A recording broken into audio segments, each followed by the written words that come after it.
Hello everyone, welcome to agro study दोस्त YouTube channel. इस video में हम एग्रीकल्चरल इकोनॉमिक्स की कुछ इंपॉर्टेंट ऑब्जेक्टिव क्वेश्चंस की रिवीजन करेंगे।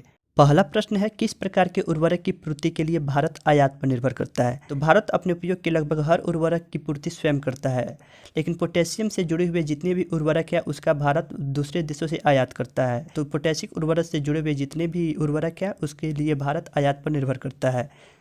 अगला प्रश्न पूछ रहा है, वह बाजार जिसमें क्रय विक्रय करने वालों पर किसी प्रकार का प्रतिबंध नहीं होता तथा कीमतों का निर्धारण मांग एवं पूर्ति के आधार पर स्वतंत्र रूप से किया जाता है, वह बाजार क्या कहलाता है? तो फ्रेंड्स, ऐसे बाजार को खुला बाजार कहते हैं जहां पे क्रय विक्रय करने वाले पर किसी प्रकार का प्रतिबंध नहीं होता है। तो ऑप्शन 2 इस प्रश्न का सही उत्तर होगा।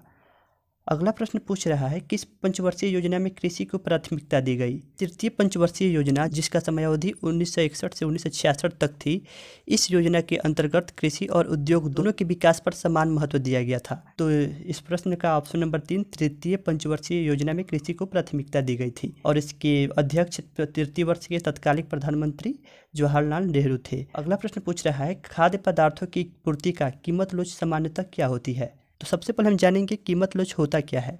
तो किसी वस्तु की कीमत में होने वाले परिवर्तन के फलस्वरूप उस वस्तु की मांगी गई मात्रा में होने वाले परिवर्तन की माप को कीमत के लोच कहते हैं। खाद्य पदार्थों में कीमत लोच का मान अनंत होता है। तो इस प्रश्न का सही उत्तर अनंत ऑप्शन नंबर 1 होगा।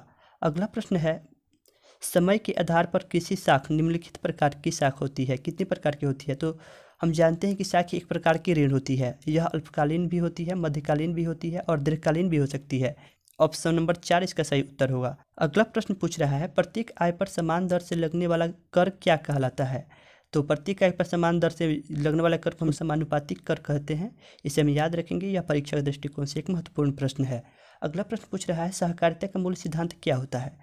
तो सहकारिता के अंतर्गत 2 या 2 से अधिक साथ मिलकर काम करने वाले व्यक्ति आते हैं, यानी पारस्परिक सहायता का मूल सिद्धांत होता है सहकारिता का। तो हम इसे भी समझ लेंगे, इसे भी हम रिवीजन कर लेंगे, याद रखेंगे। अगला प्रश्न पूछ रहा है, फार्म में चल संपत्ति क्या होती है? उर्वरक, सिंचाई जल, ये भी होती है, बीज भी होती है, यानी उपयुक्त सभी। यहाँ पे दिए हुए ऑप्शन तीनों ऑप्शन क्या होती है? फार्म की चल संपत्ति होती है। तो इसके लिए उपयुक्त सभी सही उत्तर होगा। अगला प्रश्न पूछ रहा है, राष्ट्रीय भूमि उपयोग एवं संरक्षण बोर्ड की स्थापना कब की गई थी? 1983। इसे हम याद रखेंगे फ्रेंड्स, ये वन लाइनर है, इसे हम याद रखेंगे। 1983 में राष्ट्रीय भूमि के उपयोग एवं संरक्षण बोर्ड की स्थापना की गई थी। अगला प्रश्न पूछ रहा है, 1 हेक्टेयर से नीचे जमीन वाले कृषक को क्या कहते हैं?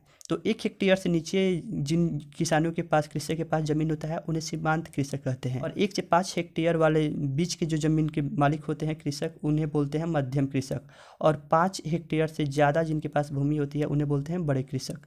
तो हमारा प्रश्न था 1 हेक्टेयर के नीचे जमीन वाले कृषकों को सीमांत कृषक, ऑप्शन 1 इस प्रश्न का सही उत्तर है।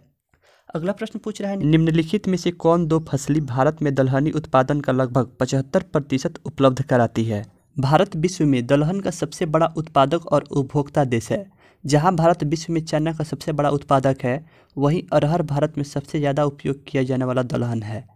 इसलिए चना और अरहर 2 ऐसे दलहन है जो भारत में दलहन उत्पादन का लगभग 75% उपलब्ध कराती है। अगला प्रश्न पूछ रहा है, वह परिसंपत्ति जो थोड़े समय के लिए रखी जाती है और जिसे सरलता से नकदी में बदला जा सकता है, उसे क्या कहते हैं? तो ऐसे संपत्ति को हम बोलते हैं चल परिसंपत्ति, जिसे सरलता से नकदी में बदला जा सकता है। अगला प्रश्न पूछ रहा है, भारत में सब्जी का अनुसंधान संस्थान कहाँ है? बनारस या वाराणसी, जो भी ऑप्शन हो, दोनों एक ही शहर का नाम है। यहाँ ही भारत की सब्जी अनुसंधान संस्थान स्थित है।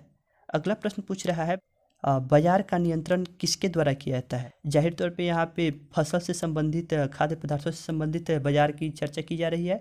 तो ऐसी बाजारों को केंद्र सरकार द्वारा नियंत्रित किया जाता है। इसे हम समझ लेंगे, याद रखेंगे। अगला प्रश्न पूछ रहा है, फार्म के प्रबंधन जब सरकारी अफसरों द्वारा किया जाता है उसे क्या कहते हैं? उसे काश्तकारी खेती कहते हैं। यह वन लाइनर है, इसे याद रखेंगे कि जब वैसी खेती जहाँ फार्म का प्रबंधन सरकारी अफसरों द्वारा किया जाता है उसे काश्तकारी खेती बोलते हैं। अगला प्रश्न पूछ रहा है, निम्नलिखित में से कौन सी खेती की पद्धति नहीं है? जाहिर तौर पे 3 है और 1 नहीं है। ऑप्शन का हम क्लासिफिकेशन कर लेंगे। पहला है काश्तकारी खेती, यह तो पद्धति है। सामूहिक खेती भी है, सहकारी खेती भी है, शुष्क खेती खेती की पद्धति नहीं है। तो जाहिर तौर पे यहाँ पे 4 नंबर ऑप्शन है, वह तीनों से भिन्न है, यही इसका सही उत्तर होगा। अगला प्रश्न पूछ रहा है, जब डेयरी फार्म के लिए जब किसान को ओसर बनाम दुधारू गायों की खरीद का समस्या का सामना करना पड़े तो निम्नलिखित में से कौन सा एक सिद्धांत लागू होगा। ओसर बनाम दुधारू। ओसर उस गाय को बोलते हैं जो पहली बार गर्भ धारण करने वाली होती है, और दुधारू गाय तो हम समझ ही रहे हैं। तो यहाँ पर वह तुलनात्मक सुलभ सिद्धांत का उसका सिद्धांत लागू होगा। फ्रेंड्स, आप ये वीडियो हमारे यूट्यूब चैनल एग्रो स्टडी दोस्त पर देख रहे हैं। एग्रीकल्चर से जुड़े हुए हर सब्जेक्ट की रिवीजन करने के लिए आप हमारे चैनल को सब्सक्राइब कर लें, ताकि आगे आने वाली हर रिवीजन की क्लास की वीडियो आपको सबसे पहले मिल सके।